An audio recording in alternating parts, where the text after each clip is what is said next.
I'm 81, and no one warned me about this. Not my parents, not my doctors, not my friends who smiled and said, "You'll be fine." They never told me what life without sex after 60 really feels like. Because it's not what you think. People imagine it disappears overnight. Like a switch turned off. Like desire just packs its bags and leaves. That's a lie. The truth is quieter, more confusing, and much harder to talk about. After 60, your body changes, but your mind doesn't get the memo. You still remember being wanted. You still remember touch meaning something. You still remember how closeness made you feel alive. And then one day it's just gone. Not dramatically, not with a warning. It fades, slowly, silently, and no one prepares you for the questions that come with it.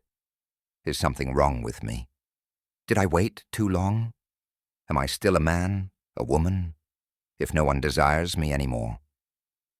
People laugh at those questions, or they avoid them, because talking about sex after 60 makes others uncomfortable, so you learn to stay quiet. But here's the truth no one tells you. It's not the absence of sex that hurts the most.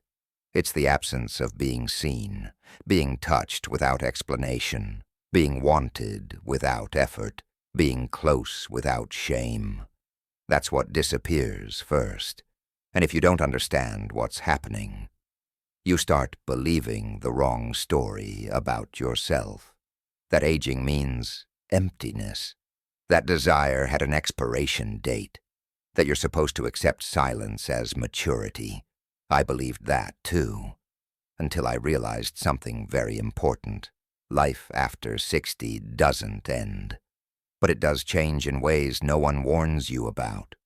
And if you don't hear the truth now, you'll spend years wondering why something feels missing, without ever knowing what it is. People stop talking about it after a certain age, not because it stops existing, but because silence feels safer. It's as if desire has an expiration date, like a product pulled off the shelf once you reach a certain number. So everyone pretends it's gone. Doctors change the subject. Friends joke their way around it. Family acts like it was never part of life to begin with. And slowly, you start to wonder if you're the only one still feeling something. Let me tell you this clearly. You are not strange. You are not weak. And you are definitely not broken. The truth is simple, but no one says it out loud. Desire doesn't disappear. It changes. It becomes quieter, less urgent, more emotional than physical. It shows up as a need for closeness, for warmth, for being understood without having to explain yourself. And when no one talks about it, people assume something is wrong with them. They carry unnecessary shame. They question their worth. That silence does more damage than aging ever could, because wanting connection at any age is not a flaw. It's human. You don't stop needing intimacy because the calendar changes. You don't stop wanting to feel close just because society feels uncomfortable. If you felt confused, if you felt embarrassed for still wanting closeness, listen carefully. Nothing is wrong with you. What's wrong is that no one prepared you for how desire evolves. And once you understand that, the shame begins to loosen its grip. And for the first time in a long time, you can finally breathe. Your body changes, not all at once. Not in a way you can point to and say, this is the moment everything shifted. It happens quietly. Your energy is different. What once felt natural now takes effort. What once came easily now requires patience. And then there are the hormones. No one explains them in simple words. No one sits you down and says, this is normal. They just assume you'll figure it out on your own. So when desire feels weaker, when your body doesn't respond the way it used to, you start blaming yourself. You think it's failure. You think it's loss. You think it means the best part of life is over. But it's not failure. It's change. The body is doing what bodies have always done, adapting to time. Strength shifts, sensitivity shifts. Recovery takes longer. That doesn't mean intimacy is gone. It means it asks for something different now. More patience, more listening, more gentleness. With yourself first. What hurts most is not the change itself. It's being unprepared for it. No warning, no honest conversations, just confusion and quiet frustration. If someone had told you earlier, you won't break, you'll adjust. You won't lose desire, you'll experience it differently. So many people would have carried less shame. Your body isn't betraying you. It's simply aging, and aging is not something to apologize for. Sex was never just physical. That's the part no one explains. It was closeness, reassurance, feeling wanted without having to ask for it. It was the quiet proof that you mattered to someone, not for what you did, but for who you were. When that fades, people assume they miss the act. But that's not true. What they miss is the warmth of being chosen, the comfort of knowing someone desired their presence, the feeling of being close without words. After a certain age, that closeness becomes rare. Not because people stop wanting it, but because they stop believing they're allowed to. So they pull back, they lower expectations, they tell themselves, this is just how it is now. And an emotional gap opens, a quiet space where touch used to be, where reassurance lived, where being wanted once felt natural. That gap is heavy, heavier than loneliness, heavier than silence, because it carries memory. You remember what it felt like to be held without reason, to be touched without apology, to feel close without fear of judgment. And that's what surprises people the most. Not the absence of sex, but the absence of emotional closeness that came with it. That loss doesn't announce itself. It doesn't demand attention. It simply sits there, unspoken, unacknowledged. And if you don't recognize it for what it is, you start believing something essential about you has disappeared. But it hasn't. What you're missing isn't your body. It's the connection your body once helped express. After 60, the loneliness changes. You don't miss bodies. You don't miss youth. You don't even miss sex the way people assume. You miss being touched without explanation, not having to justify why you need closeness, not feeling embarrassed for wanting comfort, not apologizing for still being human. There's a special kind of loneliness that comes from silence, from nights where no one reaches for you, from mornings where no one notices you're there.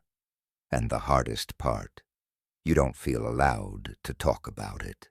Because society tells you that longing is a young person's problem, that at your age you should be grateful, quiet, and done wanting, so you swallow it. You learn to sit with your hands folded, with your feelings carefully hidden, with needs you pretend don't exist. But inside, something aches, not loudly, not dramatically, softly. It's the ache of wanting to be held without it meaning something shameful, wanting touch without jokes, wanting closeness without feeling foolish. And when that need goes unmet for too long, you start shrinking yourself. You speak less, you ask for less, you expect less. Not because you need less, but because you're tired of feeling embarrassed for wanting more. This is the loneliness people don't admit. Not being alone, but feeling unseen, while still very much alive inside. Life without sex is often misunderstood. People hear those words and imagine emptiness, cold nights, a life slowly fading. But life without sex is not life without intimacy. That's where society gets it wrong. We've been taught to believe intimacy only exists in one form, that if sex disappears, closeness disappears with it, that touch, warmth, and connection are no longer allowed. So people grieve something they think they've lost completely. But intimacy is bigger than sex ever was. It's presence. It's being listened to without interruption. It's sitting next to someone and feeling understood without speaking. After a certain age, intimacy stops being loud. It stops performing. It becomes quieter and deeper. Yet society keeps mixing the two. It keeps telling you that if one fades, the other must too. That belief creates unnecessary pain, because people don't stop needing intimacy. They stop recognizing it when it looks different. They overlook shared silence.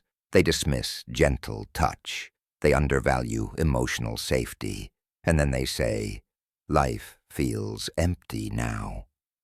But it isn't empty. It's simply asking to be experienced in a new way. Once you separate sex from intimacy, something shifts. You stop measuring your worth by what your body can do, and you start valuing what your presence still offers. That understanding changes everything. At this age, something becomes very clear. What matters most is not performance, not proving anything, not keeping up with who you used to be. It's presence, being there without distraction, listening without trying to fix, sharing space without needing a reason. Understanding starts to matter more than excitement. Knowing someone's silence, recognizing their moods, feeling safe enough to be yourself without pretending. And then there is comfort, the kind that doesn't rush, the kind that doesn't ask for effort, the kind that simply says, you don't have to impress me. After 60, love becomes softer, but it also becomes more honest. You stop chasing intensity. You start valuing peace. You realize that closeness isn't about what happens in a moment. It's about how you feel long after the moment has passed. A shared cup of tea, a quiet walk, a familiar hand resting near yours. These things begin to matter more than anything else. Because presence lasts, understanding heals, and comfort reminds you that you still belong. And when those things exist, life doesn't feel smaller, it feels deeper. I'm 81, and I've learned something very important.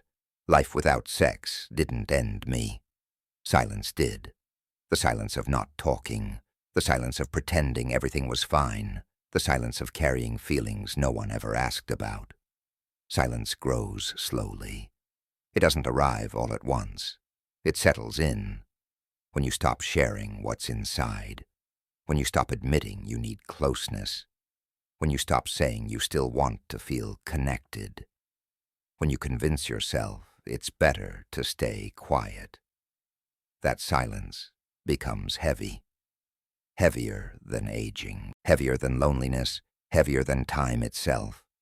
And one day, you realize it's been sitting beside you, listening, replacing conversations, replacing touch. That's when it becomes your partner. So don't let it. Talk to someone, a friend, a stranger, anyone who will listen. Because being heard, even once, can bring you back to life. And at any age, that still matters.